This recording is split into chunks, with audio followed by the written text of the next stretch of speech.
Shiny lights and purple sky, everything's so bright. 기다려왔어 지금이야.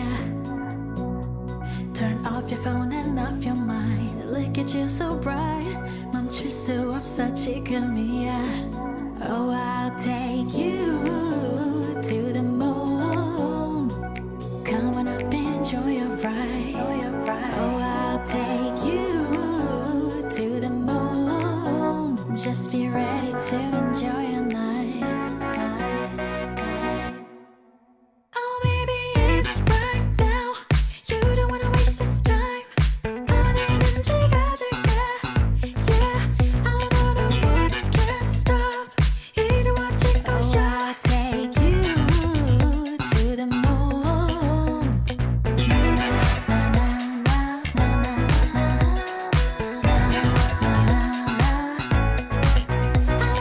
can't stop.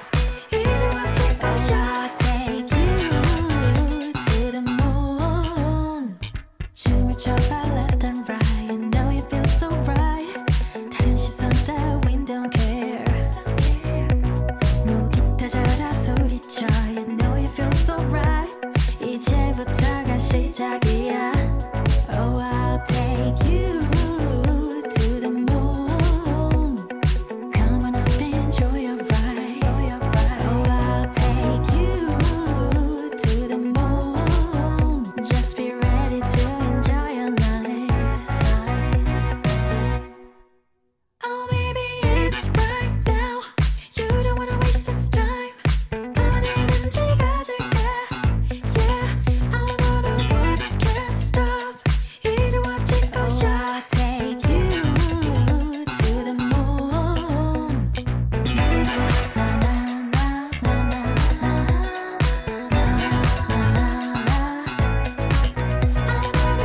can't stop. 이루어질 거야. I'll take you to the moon.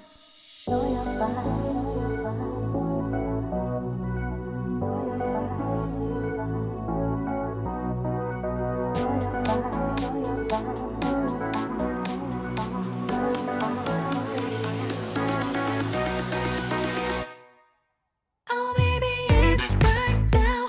You don't wanna waste this time. 어디든지 가줄게. Yeah, I'll go to work, can't stop. 이루어질 거야. I'll take you to the moon.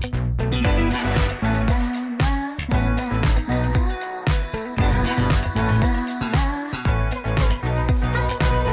can't stop. 이루어질 거야. I'll take you to the moon.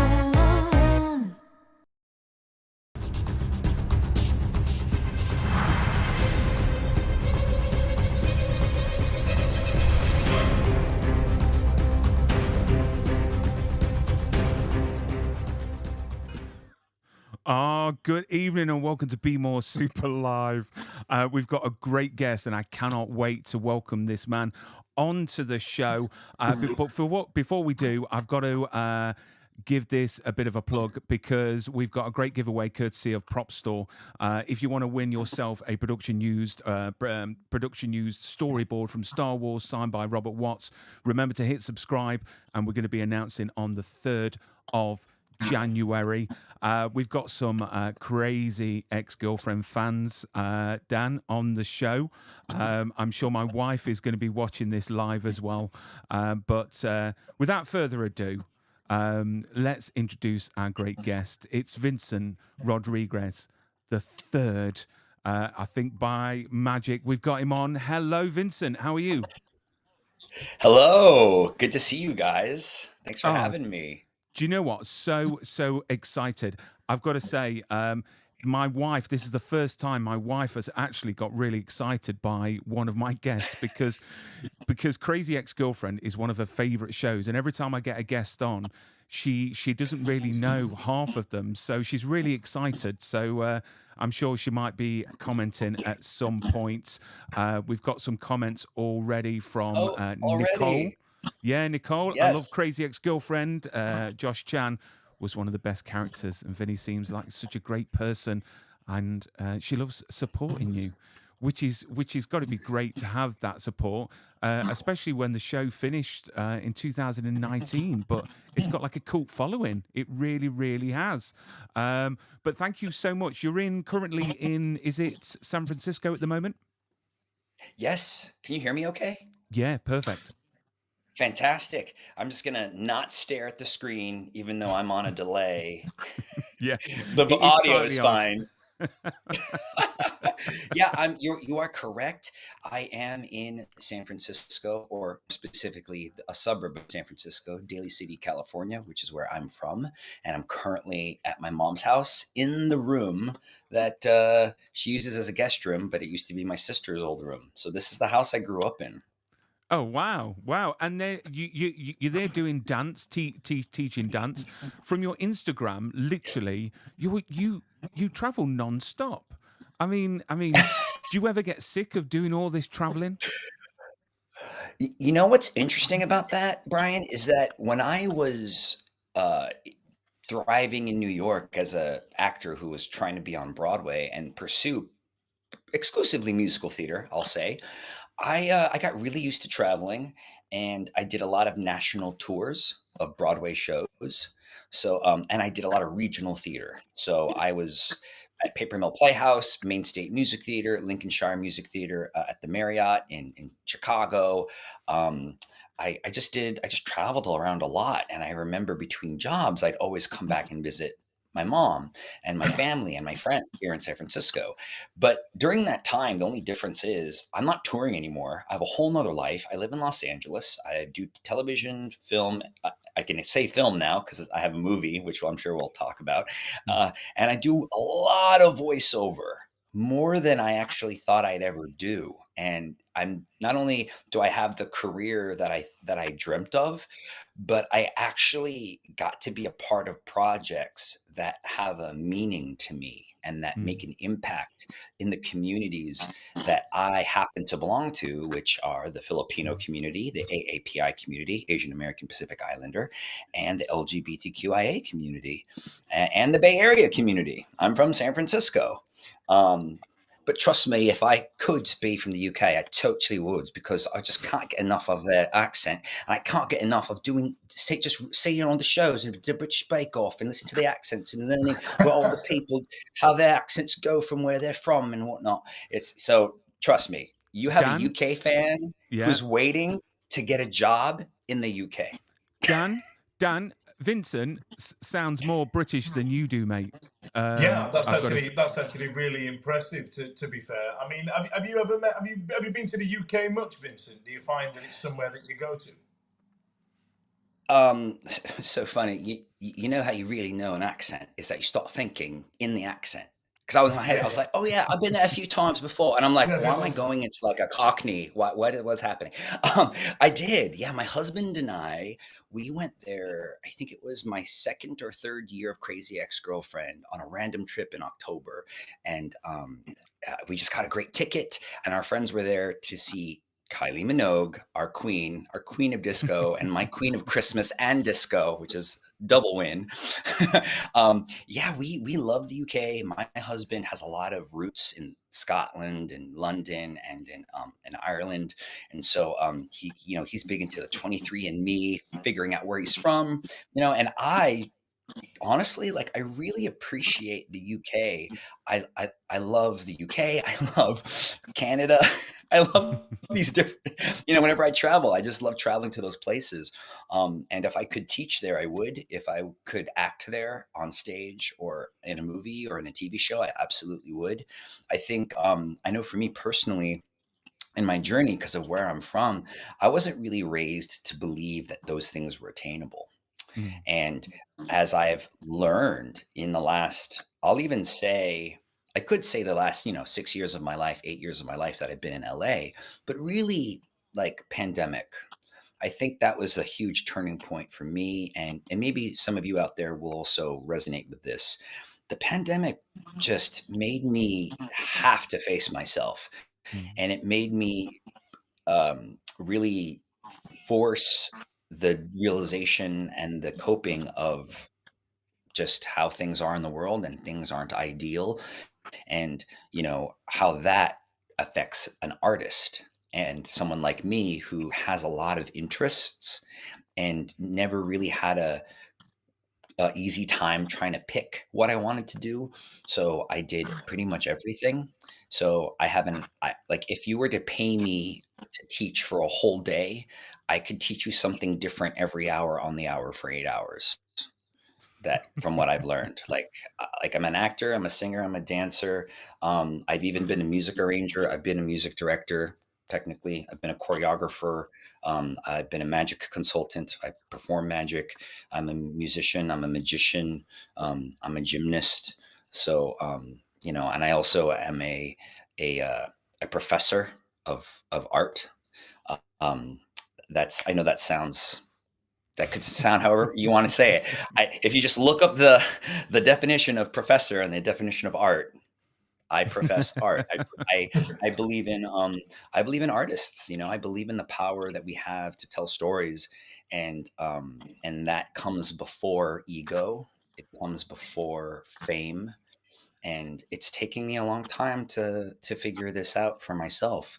And I really leaned on so many of the artists that I admire, and that includes all the different plays I saw in the UK and the shows that I watch that are based out of the UK. And Tell us like what your Ted favourite is, Lasso. Vincent. Tell us what your Ted, favourite one is. We're well, going to need to I name names, make the list. okay. But okay, fair. I have a Ted Lasso mug, and I absolutely bloody effing love it. I know it's not necessarily like UK, but there's some UK, in there. It's like a mesh up, and I love it. I think Ted Lasso, in a way, represents the kind of work that I want to make. The fish out of bowl story, which is very synonymous with Crazy Ex-Girlfriend. The idea of being in another country and feeling like an outsider and still finding out who you are, and also finding compassion in yourself and in the people who you surround yourself with in an environment that isn't always conducive to that. I think that's a really it's a simple message, but I think Ted Lasso really effectively showcased that impact that a show can have on a group of people. I've never heard the reactions about Ted Lasso from any other show. Mm. And that's Mm. one of the reasons why I'm in the middle of writing my own screenplays, my own TV shows, my own projects. I'm about to launch like a teaching series where I teach dance and acting, and it's like you can pay for it per episode. These are the kinds of things I'm doing now, not because Daddy needs to make a buck. It's actually something that's always been in my heart. I Yeah. just shied away from it for a really long time for some reason. And this year, I said it to another friend of mine on another podcast interview. I said, I'm coming out all over again, numerous times. Vincent Rodriguez comes out. No, not as gay, but as a teacher or as a producer or as a writer, or I'm just coming into my own as someone who knows how to make things, loves working with like-minded people on projects that create a very positive impact for not only the people who get to see the project, but for the people who are a part of making it. And the reason behind this why is because if you look at my credits, and you can ask more questions about this, of course, during the interview, but they kind of all have a commonality. Crazy Ex-Girlfriend was huge. It was groundbreaking. What was I doing before I played Josh Chan, the first Filipino romantic male lead on a network TV show? I was in one of the first Filipino disco musicals at the Public Theater in New York City. No, not on Broadway. It just closed on Broadway, but I was in it before it got to Broadway. And I remember that show changed my life.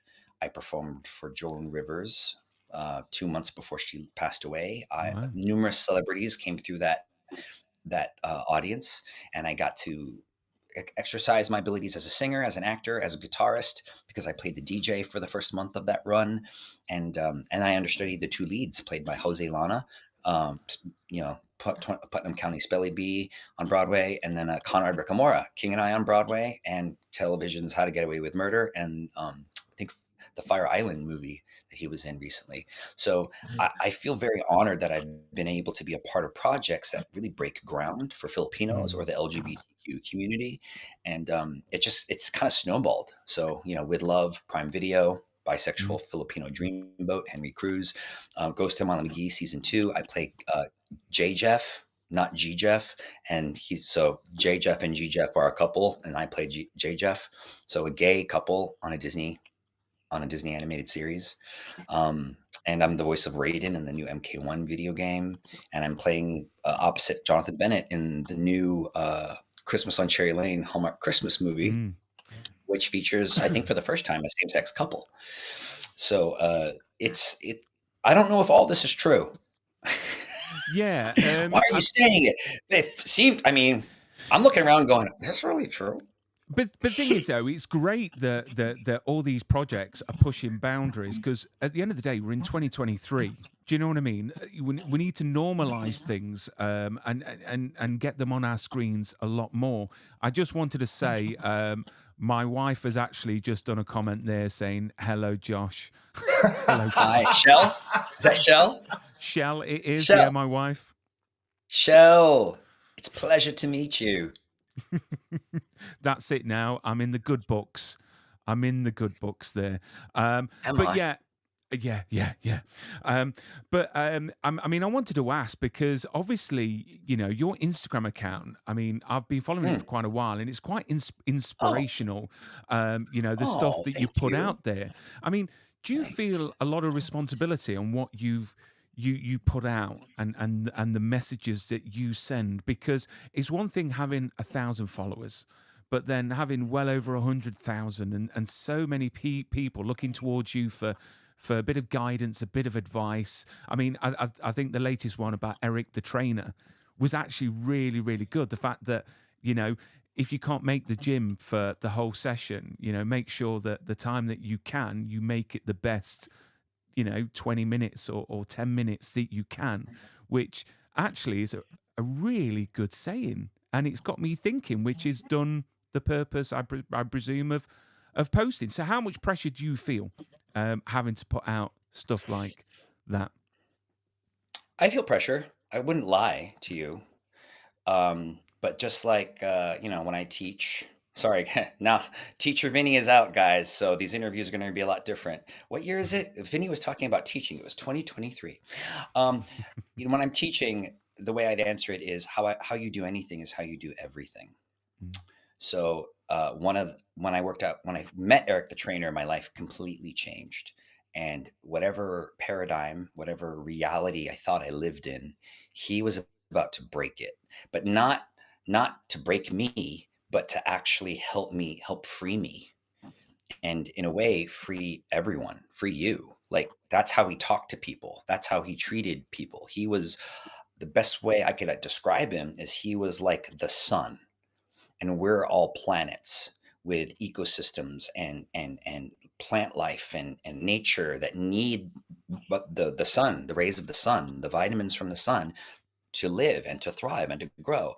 And that's who he was when he was alive. And in many ways, that's who he is still, even in his passing. Because many of us, like me, someone who was a protege of his, I chose to keep him in my heart and keep his spirit with me. So when I'm at the gym, I still remember his isms and his "come on, boom." He would do like a pigeon noise that I can't do. But I felt the responsibility when he passed. I felt the weight, and I felt very sad because I felt pressure to live up to that. And so I think that's what you're kind of getting at, Brian. But what I want to say really is how I turn that around for myself. And instead of taking on his responsibility, I pulled a tool from my acting box, and I said, how can I make his idea of how to live life and how to help other people, how to make an impact? How do I make that idea my idea? And then I started to go, well, you love to dance, and it's your therapy.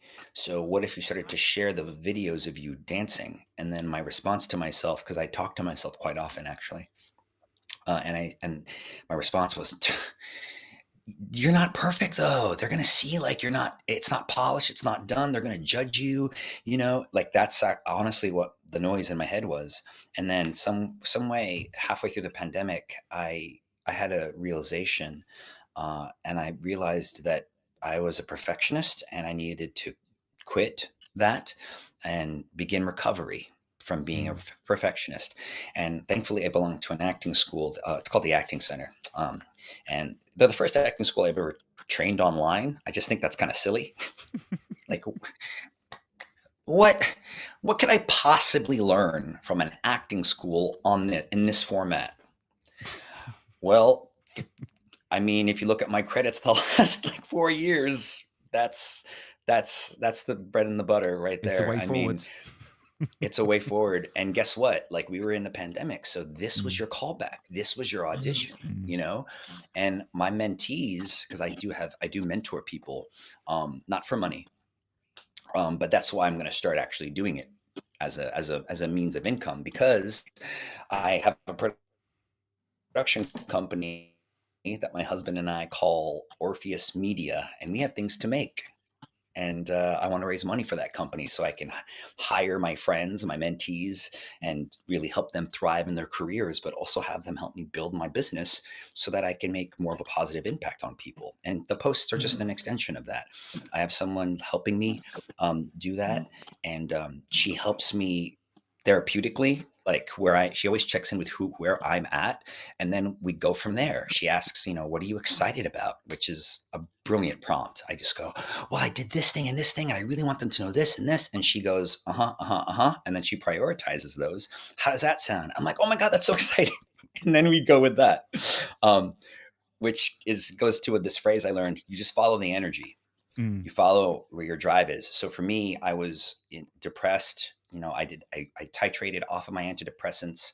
And if this seems personal, it's because it's on purpose, because I know a lot of people are dealing with this, and it's really Mm. important for us to just normalize talking about it. So let's talk Yeah. about it. I was on a show about mental health. Let's talk about mental health. Mm. I went through a depression. I'm still going through it. I'm a recovering perfectionist. I found out that I have symptoms of ADHD, and recently they've been more intense. And I also found out that I'm a gifted adult. If you don't know what that is, just Google it. I'm still having a problem. I found out I was gifted a year ago, and I'm still like looking up, like, how do I tell people what this means? It essentially means my brain moves really fast, and I have a high intelligence and a high emotional intelligence, but I also have social awkwardness, and I have a lot of creativity that kind of it defines how my brain works, but that doesn't imply that I know how to harness it. So I've found in the last year a lot of fellow artists who are symptomatic of ADHD or neurodivergent, um, autism, and that whole spectrum of Mm. just like how they think, how they learn, their learning style, and gifted. I've met some artists who are gifted, and I don't think they know what that means. And Brian, I really have felt a responsibility to be my fullest, most authentic self, because I know through trial and error and through observing the news and watching, business and watching our industry, that when you become your fullest version of yourself and you share it with people, you start to find the people who really believe in you, and you start to find a new sense of joy and acceptance of yourself, because you're no longer living for others. You're living Mm. for your own truth, but you're sharing the joy of that truth and creating communities, plural, based on your interests and your passions. So Mm. I'm supposed to be a member of the Magic Castle right now, but I'm not. Yeah. Just can't afford it at the moment. But I'm a magician. Oh, thank you, GM. She said, you explained this very well. Thank you. I appreciate that. Well, that's the other thing, is like I never, people didn't know I was a teacher, even though I had been doing it ever since I graduated from the Pacific Conservatory of Performing Arts in 2003. It's a 2-year acting conservatory out of a junior college. Well, I had shame for that for many years, because I didn't go to Boston Conservatory, Ithaca, Yale, NYC, Cap 21, Mm. North Carolina School of the Arts. I didn't go to the fancy schools, UCLA. Nope. I went to PCPA. People are like, what? What's that? And I just was so stuck on how I was perceived and where I was from, when really what I learned from my colleagues and from the business and from actually doing it and observing it, I learned that it doesn't matter what training you have or where you're from, it's where you're going Mm. and what you do with the education you do have. Yeah. Well, I just built on that for many years. And in the last few years, I became a student. Did not teach.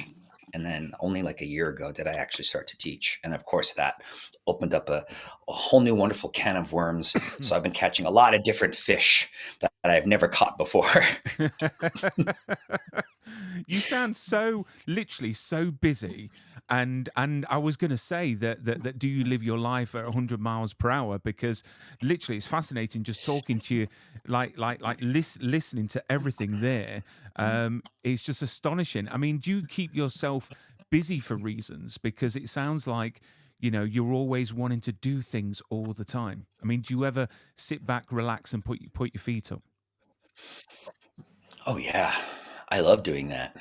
As an adult, that's one of my favorite things to do is chill. It's like if money wasn't an issue and you could do something fun and random, like what would it be? I'd say uh, go to Hawaii with my husband and have 3 days alone with him. And then for the next 3 days after that, stay in Hawaii, invite a bunch of our friends, and have like a big party Oh, that and sounds just hang amazing. out by the pool and Welcome, just like chill. welcome. And that includes going to the gym though. And that includes going to the gym, walks, ocean trips. I never, you guys, this might sound silly, but I don't know, maybe you guys might know this in the UK because of like your culture, but like I was raised to live to work. Like it was so much Mhm. about my job and how much money I made.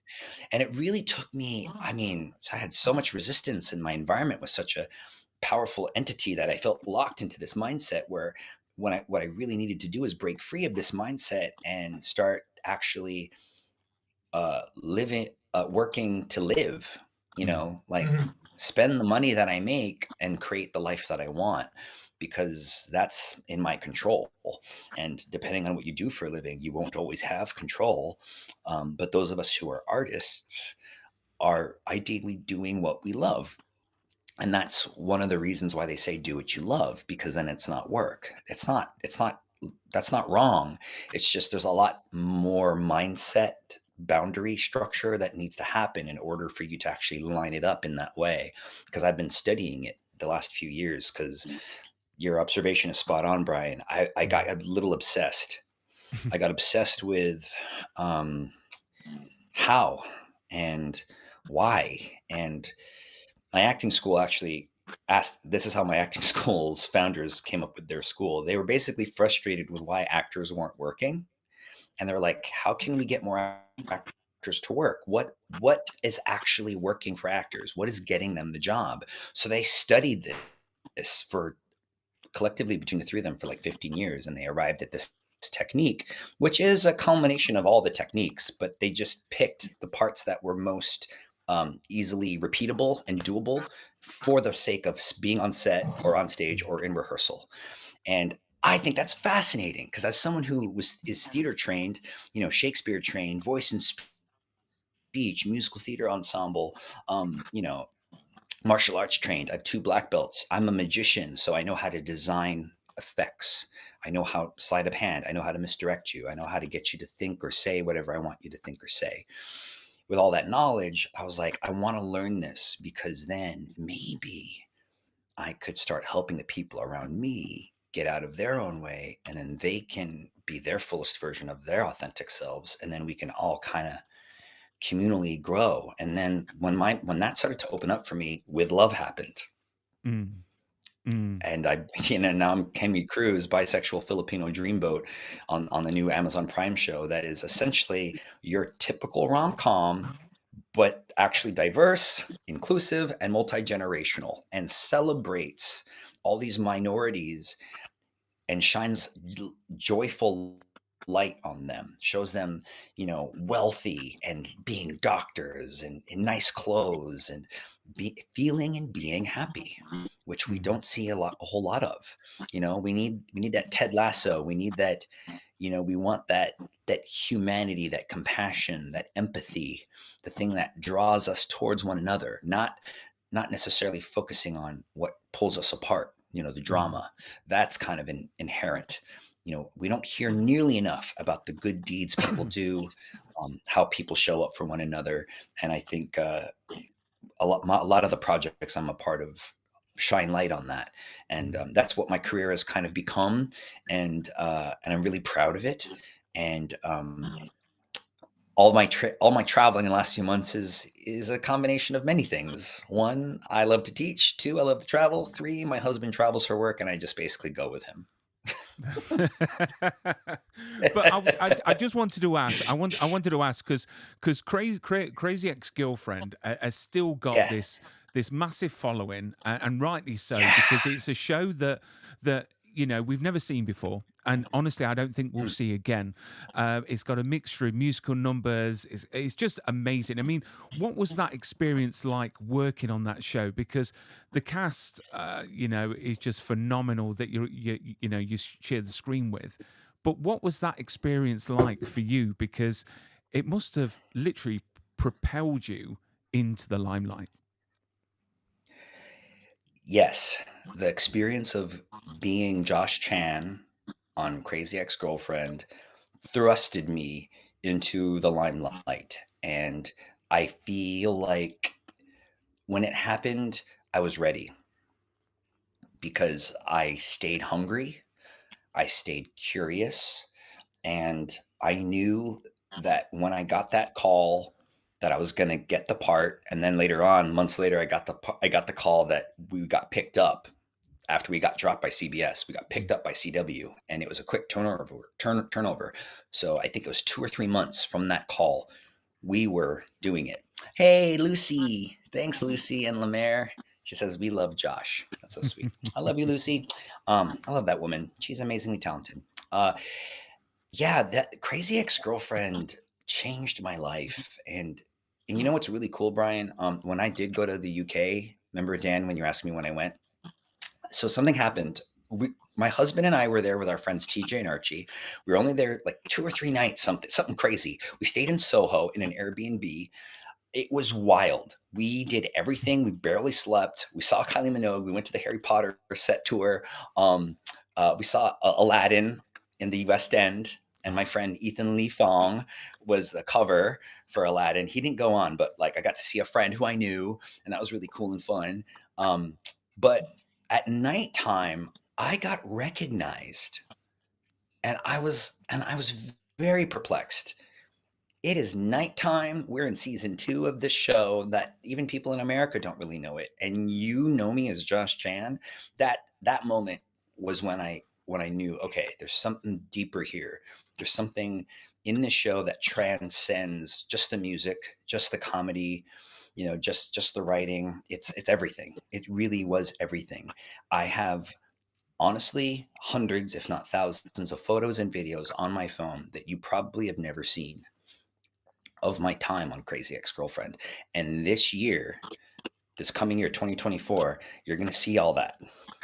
And you're going to see the joy, and you're going to see interviews of me talking head and talking about this moment.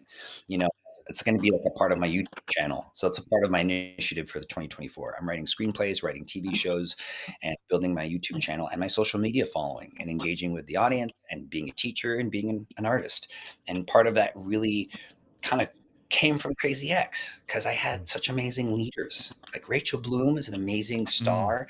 She's also a beautiful human being, a joy to be around, so delightfully funny. Her and her husband are adorable, insanely talented, Mm. and just a delight. That set was lit with joy and and collaborative creative energy and kindness, and I'll never forget it. It honestly, it really is my, it's kinda where I come from now. whenever I'm on a set, I have this experience of Crazy Ex-Girlfriend, and I kind of bring it with me, just like Eric the trainer. He would Mm, shine light on me and everyone else he trained. So I would do that on set, and that's where the energy comes from. I think uh, I just have an enthusiasm for life, and I always have. But now I'm not as shy sharing it because I've mm. always been a chorus boy at heart, as Catherine Burns, our Emmy award-winning choreographer of Crazy Ex-Girlfriend, would say. And she's not wrong. I honestly, if I could be doing exactly what I want to be doing, I'd be doing like two Hallmark movies a year. I'd be doing a feature or two with someone else. I'd do another series or two. I'd be filming stuff for my YouTube channel. I'd be traveling, and I'd be teaching, acting, singing, and dancing, and mindset development to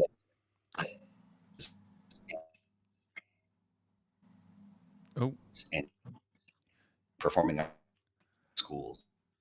oh, you're cutting Because out a bit, Vincent. honestly, I that's think what the I want to power live of for. Gifts I have technology is you're cutting out a bit just then. is failing us.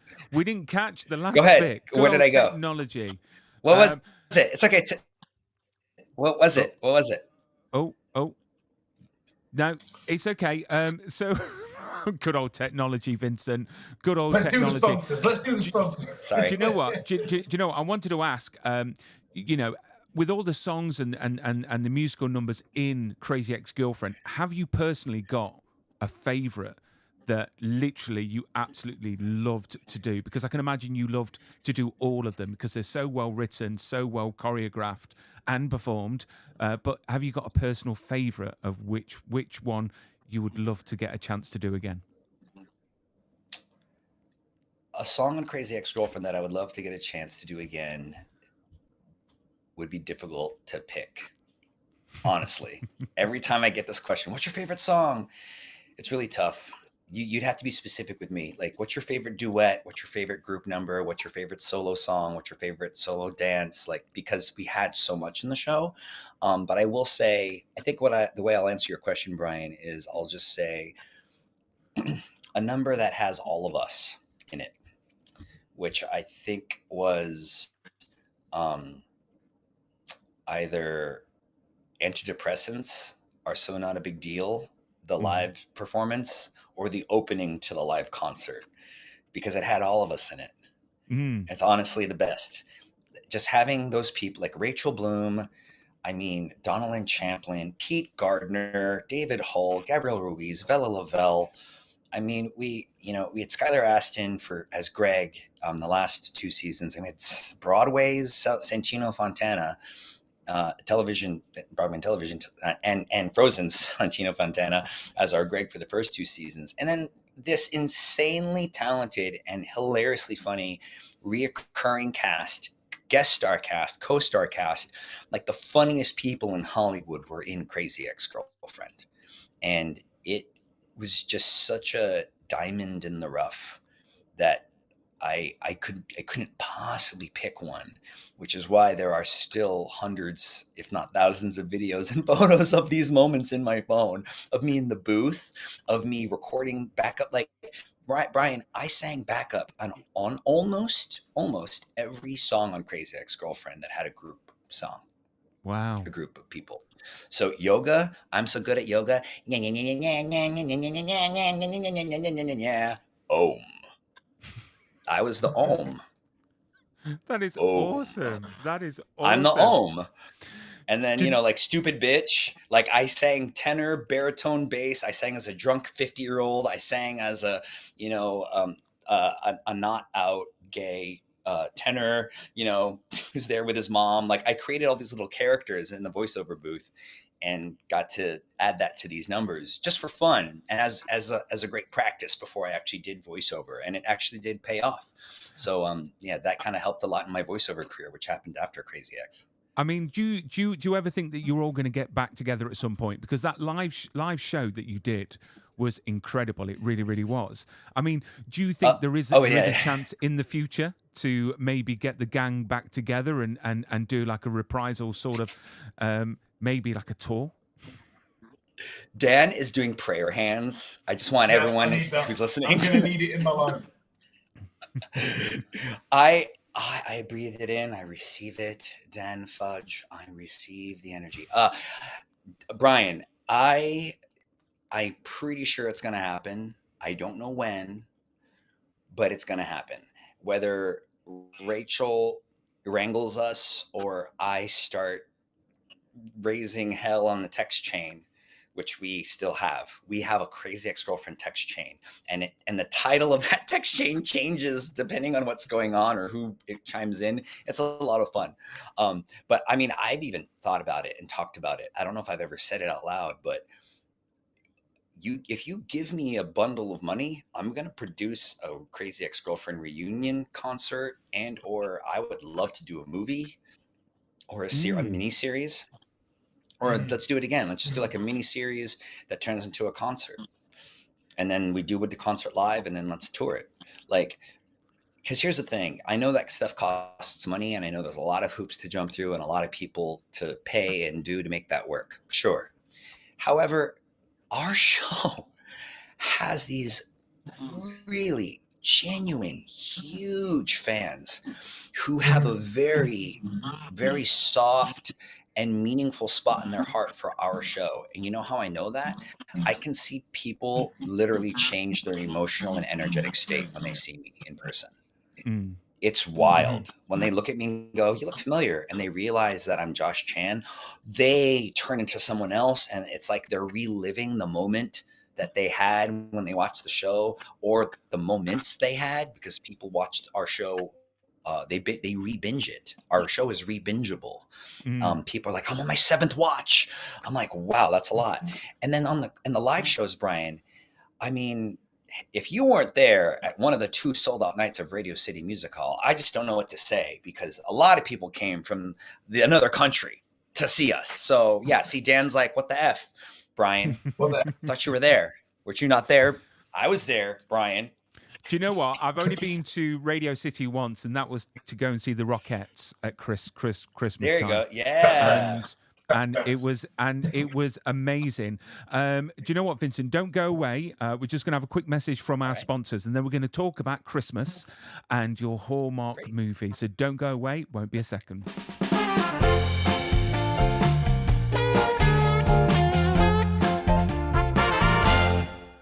So we're going to do a quick sponsor message for propstore.com. So if you're after any genuine screen use props and costume pieces from your favorite film and TV show, check them out, propstore.com. If you do go on their website, you'll be able to get 10% off at the Buy Now section with the code Brian10. It's a good code. It's easily remembered, Brian10. Put that in, you get 10% off at the Buy Now section, propstore.com. But let's get back to Vincent and let's talk about Christmas. So, Vincent, we're going to play a little short trailer of your new movie. So here we go. A quiet Christmas Eve is just what we needed. Ho, ho, ho! Merry Christmas! Here we are! Oh, come in here. We're going to be parents. I want to get a Christmas tree. This is impossible. Nelson and I are engaged. Wait, what? Anything is possible at Christmas. Welcome to Cherry Lane. You're gonna love it here. Christmas on Cherry Lane, only on Hallmark. Oh, how amazing does that look? I mean, I am a big fan of Hallmark. You know, I think all their movies give such a wonderful message out at the end. You know, if you could tell us a bit about the movie and whom you play. Oh my gosh, I'd love to. Sorry, I'm going to recover from my teary eyes that I got from watching that trailer, even though I've seen it a million times. Well, because, you know, with the holiday season, it's filled with a lot of different emotions, you know, and I always feel a little melancholy around the holidays. But I've also been very fortunate in that I've been working around the holidays for most of my career. But that also means I wasn't always home for Christmas. So that's actually why I'm here visiting my mom, because I'm going to be spending my Christmas in LA with my husband and my dog, and not my immediate blood family. So seeing that trailer, gosh. Well, so the movie's called Christmas on Cherry Lane. the Hallmark Channel, and I play Zianne Harrelson, who is one half of a same-sex couple opposite Jonathan Bennett from Mean Girls. He played Aaron Samuels, and so he plays Mike, and we are a married couple. He's a chef, and I'm a manager who live in this new house that needs to be renovated. And we were looking to adopt a kid, and we get this opportunity to adopt a child, to foster a child, more specifically, on Christmas Eve. But the house is not nearly ready, and we're wondering, are we going to be able to pull it off? And of course we do, because it's a Hallmark movie. It always has a happy ending. But this movie is very unique. So a lot of people out there, if you've never seen a Hallmark movie, this is the most non-Hallmark movie you probably will ever watch. And if you do love Hallmark movies, this is going to be a nice, fun departure for you, because it's going to be a new kind of formula that you're not used to, but it hits all of those marks that you expect from a Hallmark movie. And so it has so much heart. It has a lot of compassion, community, family, challenge, and it shows a lot of those moments of, will we be okay? And of course, the answer from the other half that you're with is, of course it is, because we're doing it together. And so I think that sentiment stays true throughout most Hallmark movies, but particularly in ours that spans, 3 different families. And I belong to one family with Jonathan's character, and there are these 2 other couples, and they have their own things with family. And I'm being very cryptic because there's this device in it that I don't want to give away. So in case any of you don't know it, I'm not going to say it, even though it's very obvious when you read the reviews and stuff. But for anyone who hasn't seen it, I think you'll really enjoy it. It's something you're not expecting from a Hallmark movie. And I know that, we saw it. We did a screening of it in New York. Me and the cast of Christmas on Cherry Lane, and even the writer, Rick Garman, was there. And he's like, I know what happens. And I'm still crying. Like, that was amazing, And our director, Gail Harvey, who somehow directed this movie. And, when you actually watch it, you'll see why it's such a feat.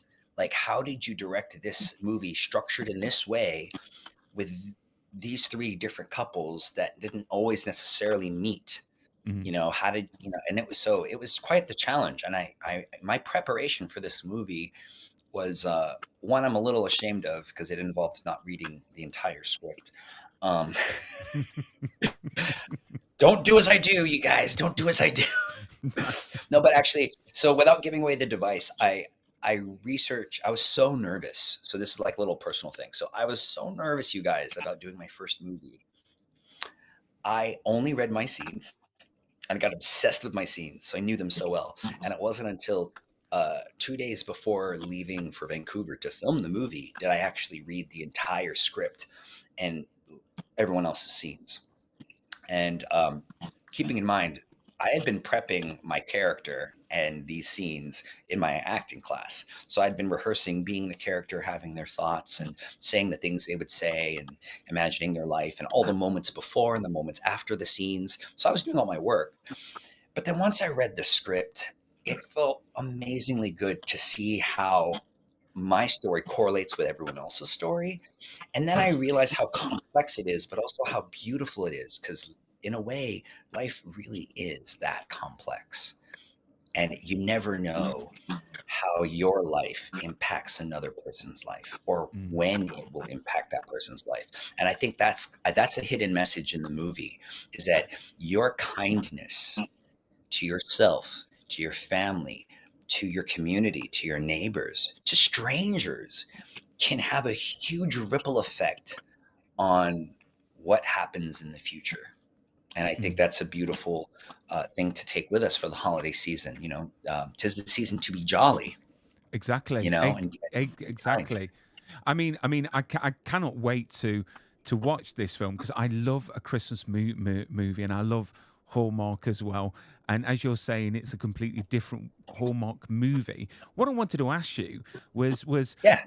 Obviously, it's pushing boundaries. So how do you think the entertainment industry has evolved over time for the LGBTQ plus community since you started your career? I mean, you know, how has the industry evolved up to now from when you started? Obviously, I'm going to answer this question, Brian, from my point of view. Yeah. Be honest. Not Yeah. from anyone else's point of view. I'll be honest with you. It's gotten better. It really has. Yeah. Now, it's gotten better. So let's get into the better. I've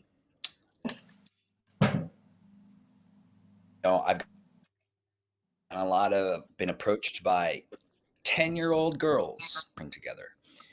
What?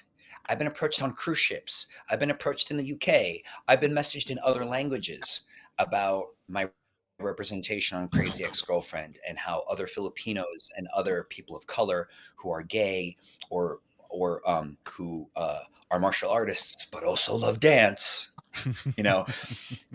resonate with someone like me. Hey, I get it, man. Like, you don't listen, my name is Vincent Rodriguez III. I was a martial arts kid. I loved Ninja Turtles. I played clarinet, I played piano, I played drums, I sang. I memorized every commercial and I could mimic everyone's commercial. I would memorize lines from movies.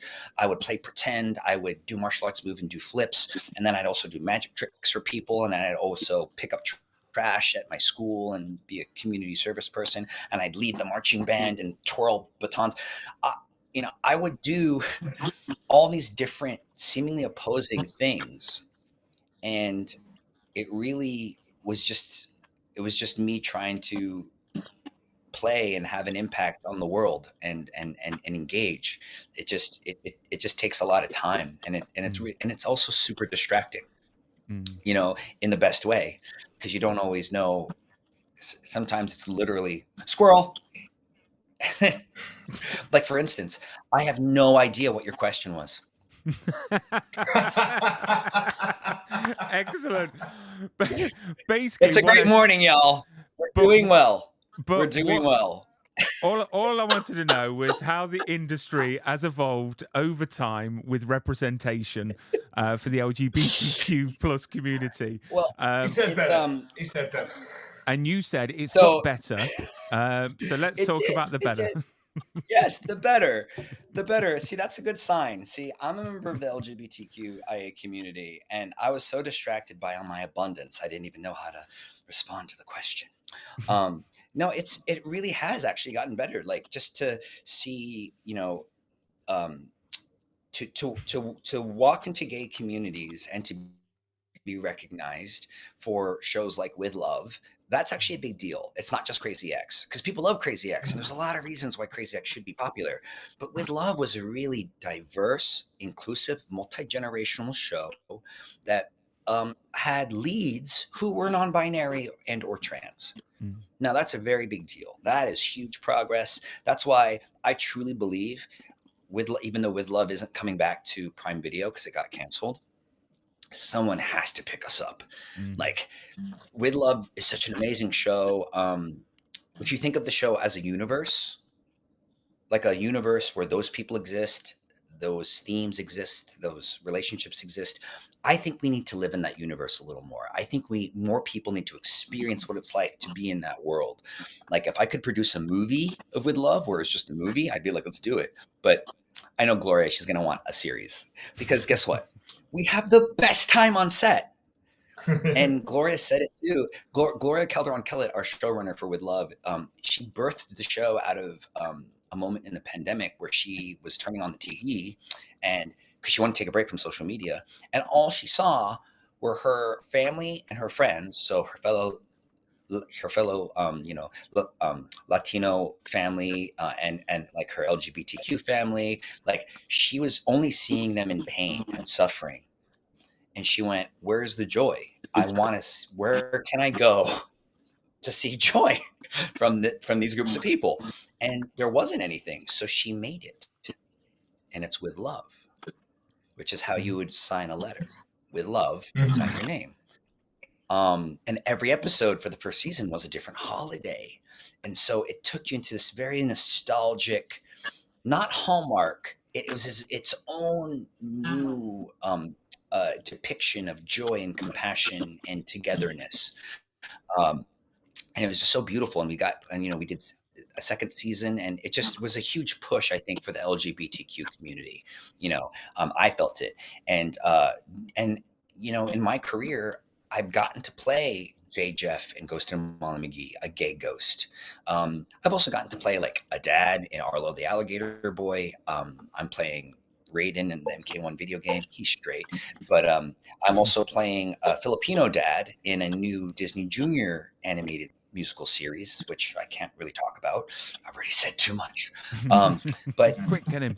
but in those projects though, and in Christmas Fairy Lane, same sex couple, I'm not always playing a gay character.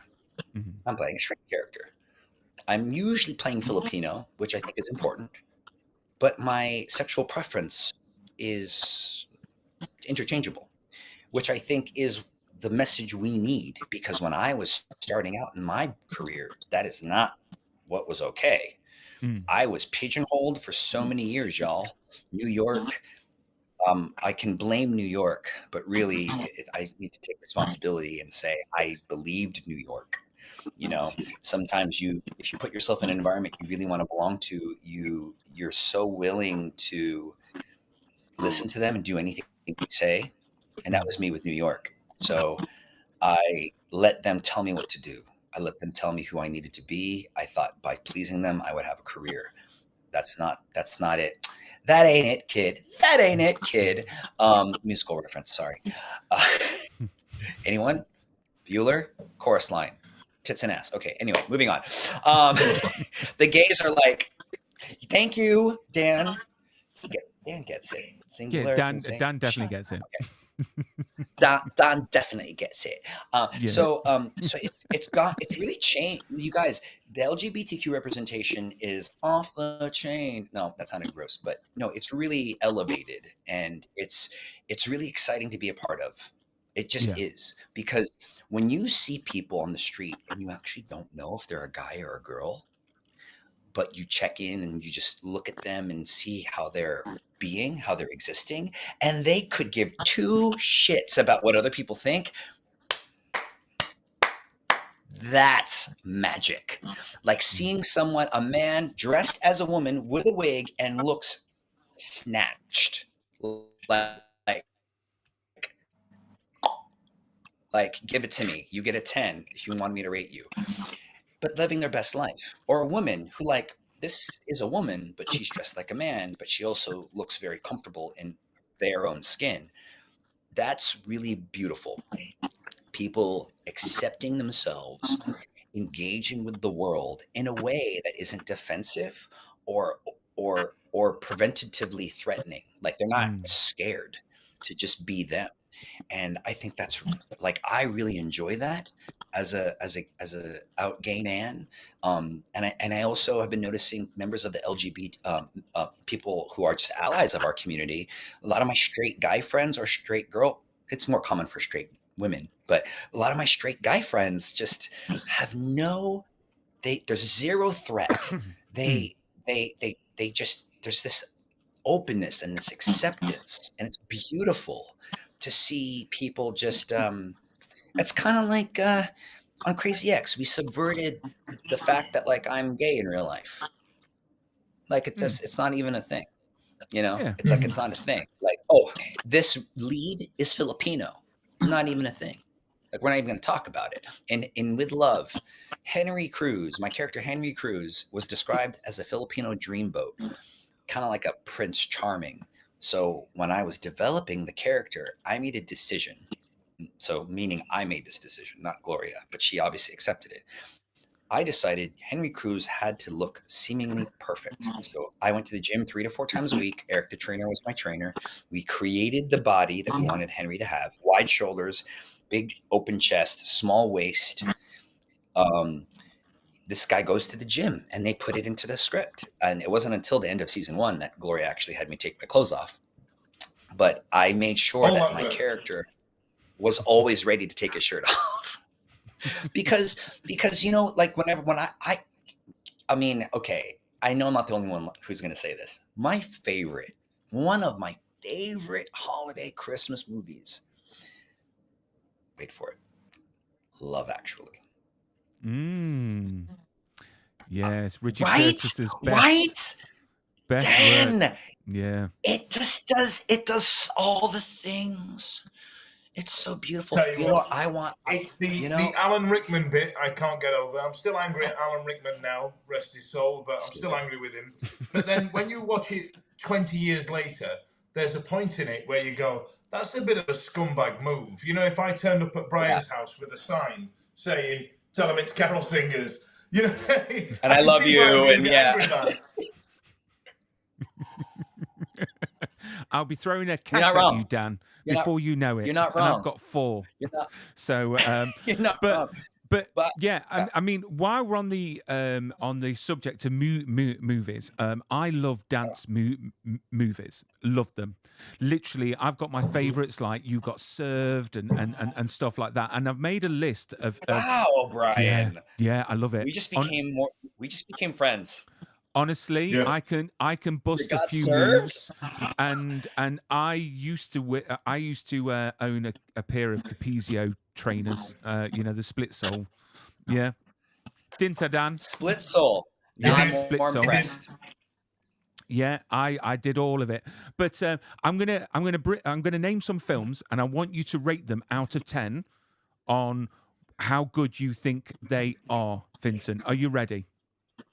On shoes? No, on movies, on dance movies. Oh, On shoes. Yeah. Here's a shoe. I'm like, Brian, here's a shoe.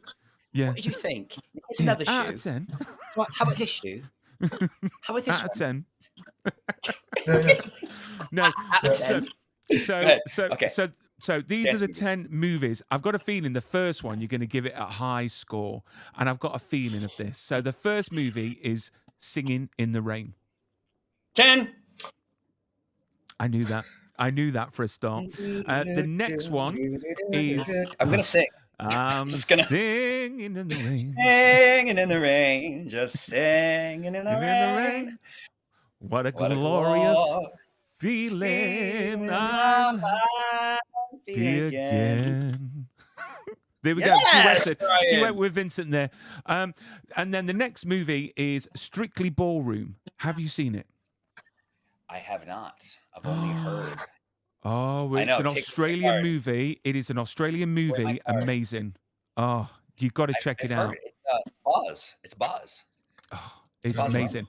So the next movie I haven't watched myself yet is Black Swan. I did not watch that movie. Oh either. my God! How am I more gay than you two right now? What is how am Maybe I you're seeing not. all of these movies? Or maybe you are. Maybe So, you are, you Dan. guys- So I didn't even know, and now I'm just gay on the internet on this Okay, show. Now that's to be, what's happening.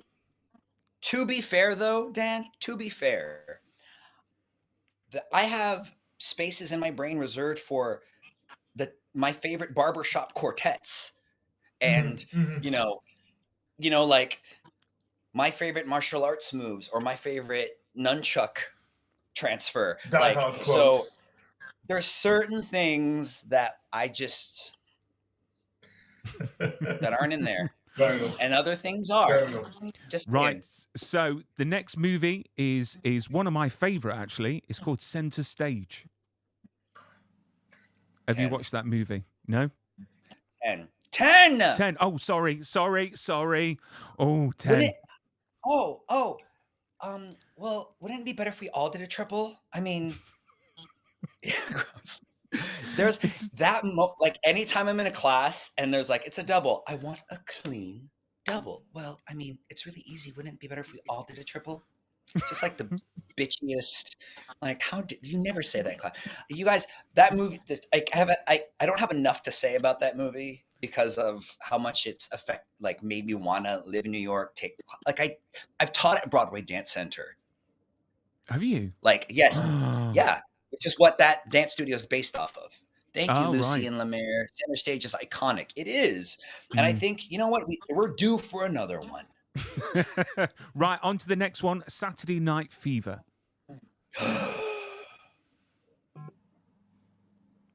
10. 10. Again, I'm choosing some really good films it's here, John obviously. Travolta, The Walk. pizza. You really are, because these are the ones that, right? Like, Dan, these are the movies that other movies, try and become. built off of. Like, that's huge. And the next one, Billy Elliot.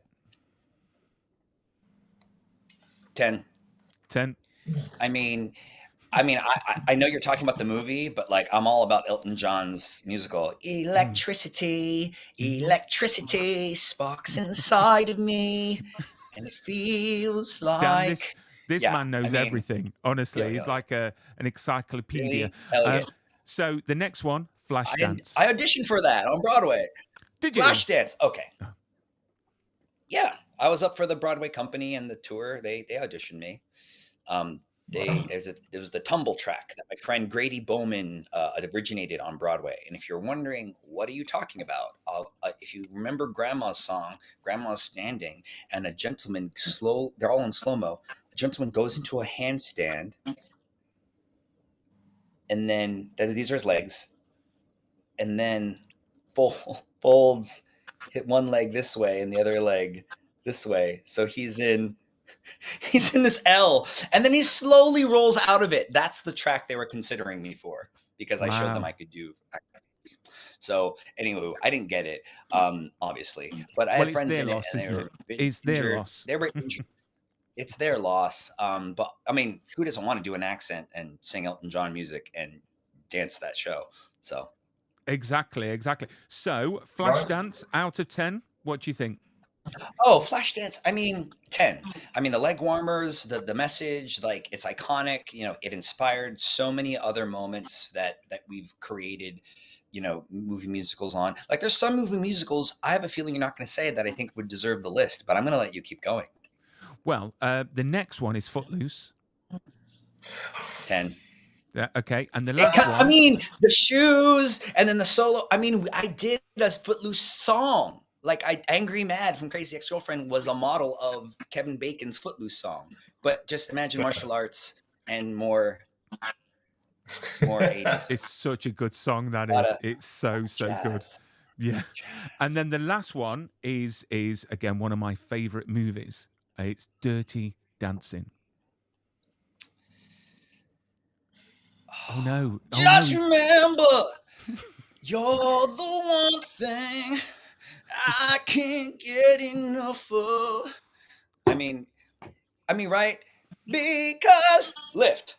Yep. I had, like, it's like, Dan is holding that moment. Dan, you need to be putting your hands out. Dan is raising the roof, or raising the I'm naming it. That's why I started going to the gym, so I could pick women up in 80s clubs to do that move. Literally. Come on, I can do it now.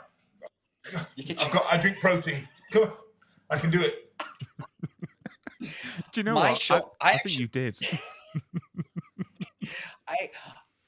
Really, from that movie though, it's the Patrick Swayze leading the group of dancers and they go down the aisle. Okay, fun fact. In case you haven't seen it yet, Brian, Dan, anyone listening, you got to YouTube this now. Crazy Ex-Girlfriend cast dancing that choreography with the choreographer of that number, Kenny Ortega. We're on the party bus.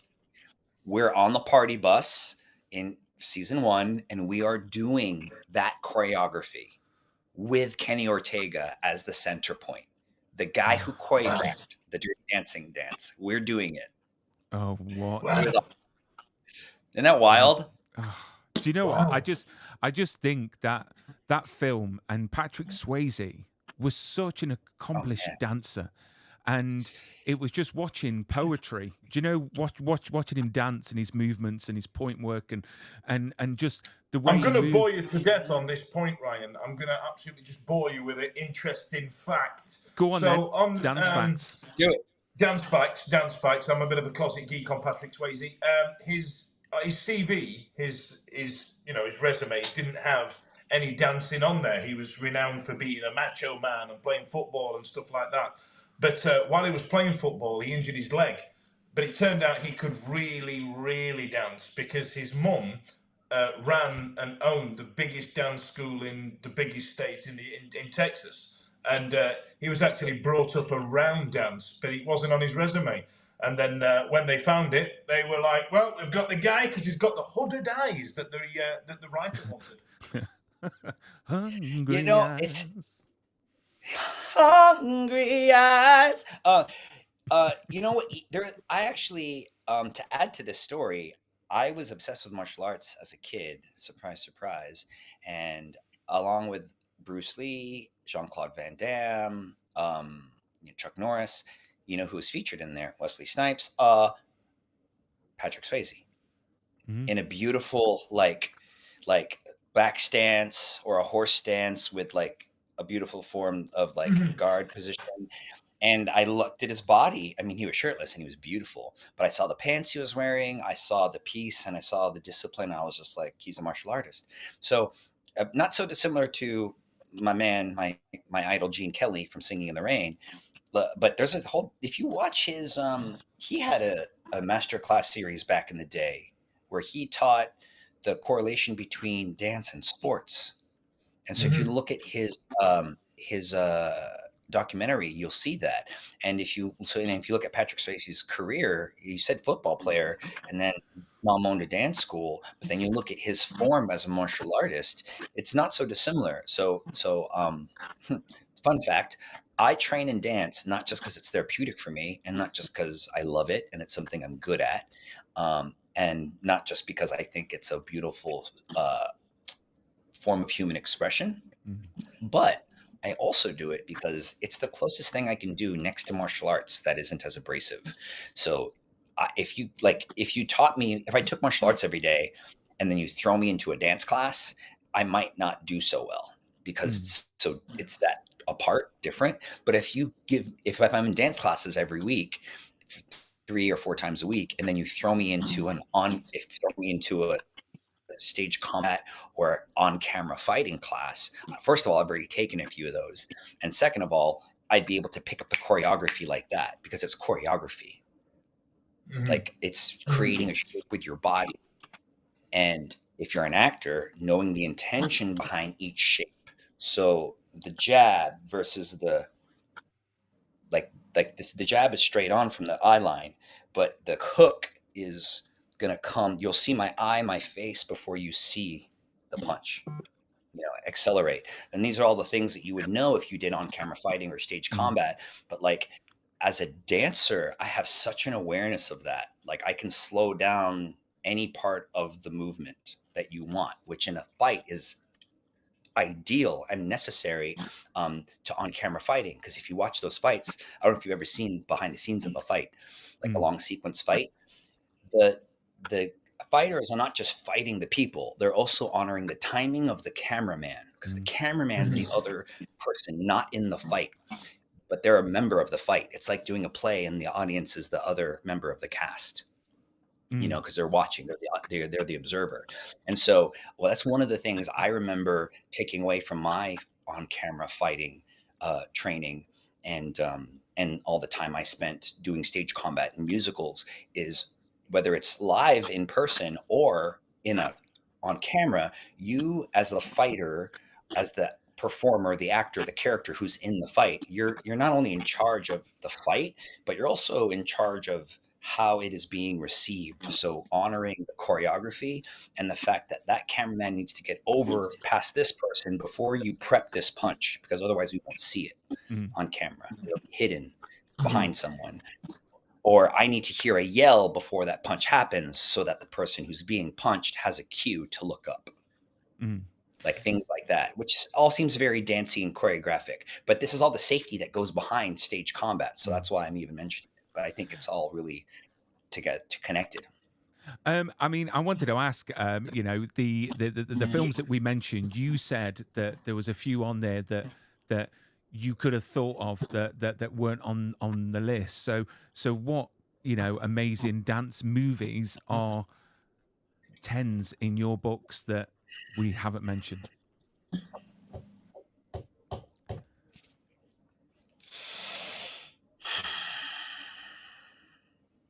I can give you two, right? The Greatest Showman. The Great One. Do you know what? I went to go and see Hugh Jackman in his one-man show with the wife. Yeah, me too. Did you? Oh, it was amazing. It's Absolutely. amazing. I mean, it was on for like 3.5 hours, and it was non-stop for 3.5 hours. And honestly, me and my wife was there. I was having the biggest man crush, and my wife was just in awe.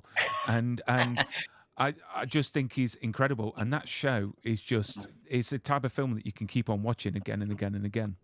It has so much heart, and that's I love that Hugh led that movie because he also shined light on Pasek and Paul, these Broadway composers that whose work is just really inspired and speaks to us, and I think we need that. We need to make room for the newer musicals while still honoring the old ones. Because I was also going to say a chorus line movie, not because it's like it's not the original, which I know is an issue for many people, but we have to honor the musicals, the movie musicals that helped introduce musicals to people. Like we haven't talked about Summer Stock or White Christmas or I don't know, Anchors Away. Like these are all really old music.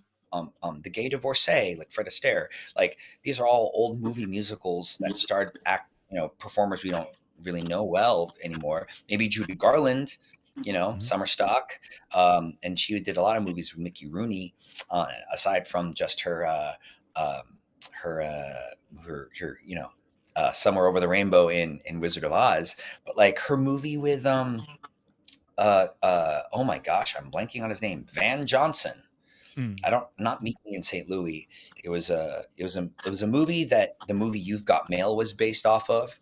But I remember when I saw that movie and I saw the last scene of Judy Garland with Van Johnson, I just melted. My heart melted for Van Johnson. And I also just watching the vulnerability and the weak in the knees moment from Judy, how in love she was with this man and that sentiment and of that era, because there's something very pure about that era. Like it just hits on all those cylinders. So I don't know if that's what you were going to say, Dan, but like I want to hear what musicals you were like, these two, I have to hear them. What are these two musicals I don't think I said them. I was going to go with Chorus Line, and okay. I don't know if Brian put that in his quiz actually. And I tell you what, does it count as a musical? I guess it's kind of a modern one, but I am absolutely obsessed with the first two Pitch Perfect movies. I don't know why, but when I watched the first one and their performance at the end, absolutely. But and then the end of the second one where they're singing the original song, I burst into tears every time, and I don't know why. I'm the son of a miner from Yorkshire, and all of a sudden I'm crying at them singing Jessie J's Price Tag, and I don't know why. And I absolutely adore it. I think it's nothing to be ashamed of, Dan. Nothing to be ashamed of. It's a modern style, and you should see me when I'm in the gym. Everybody else has got this angry rock music on, and I'm in there going. And I'll do it all day. That's really funny because I've normally got NSYNC on. Do you know what I mean? Busting out some doing the dance routine. Yeah. So on one hand we have Since You've Been Gone, I can't breathe and then on the other hand you got I'm doing this tonight. Oh, probably gonna start a fight. I know this can't be right. So this is both my worlds. We're all now best friends. Fantastic. So when we go to karaoke in the UK, we know what songs we're hitting. I'll do the original choreography to Bye Bye Bye. Yeah. I'll do the choreo. It's gonna be me, Bye Bye Bye, original choreo. And I'll do Elton John. Elton John. I've got to do some Elton John. He's frozen now. Oh, have we lost him? Is he still there? We've lost him. We've lost him in a pose where he's telling us off as well, which I kind of enjoy. Yeah, I think you are. I don't know if you're coming back. We can sort of hear you. It's in the big city. He's singing again. He's gone again. Excellent. No, this is great. I don't know. We're Do you back. know what? Are we back?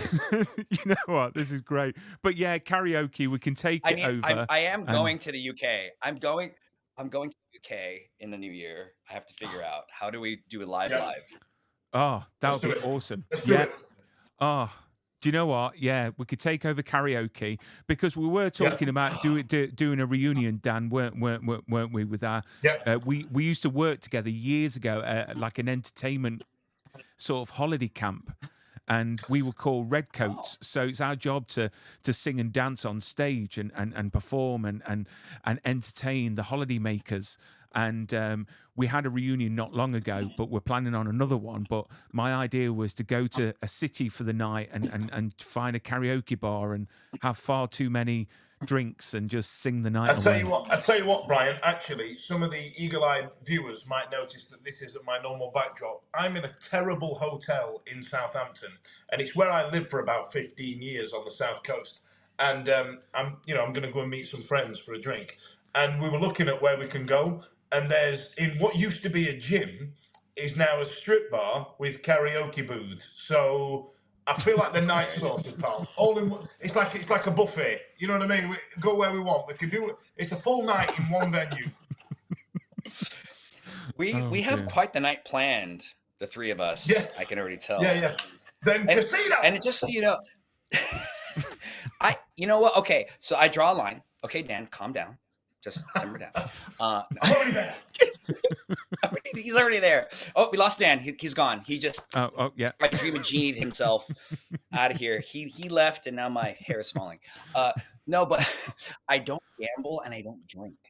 Boring. But I'm a lot of We've fun. got strippers and karaoke. It's all right. There's something for everybody. Do you know what? You don't have to have. You know what? I've always said that you shouldn't have to drink or take anything to have a good time. Do you know what I mean? You should be high on life, and you should be able. And the great thing is when you see other people around you absolutely drunk, that is the most entertaining thing to see anyway. When you're sober, it is. This is not. You're not lying, and I think you bring up a good point. Is there? I mean, I feel like that should be a specific group hang one night. It's like, let's get high on the endorphins we're going to get from making each other laugh and not have any substances, but just spend time acting up and having a blast. All around. Mocktails all around, dad jokes, laughter, silliness. I know Dan is already like, dad jokes. I crossed the line at dad jokes. I'm busy that night, lads. No excuse, you're always out.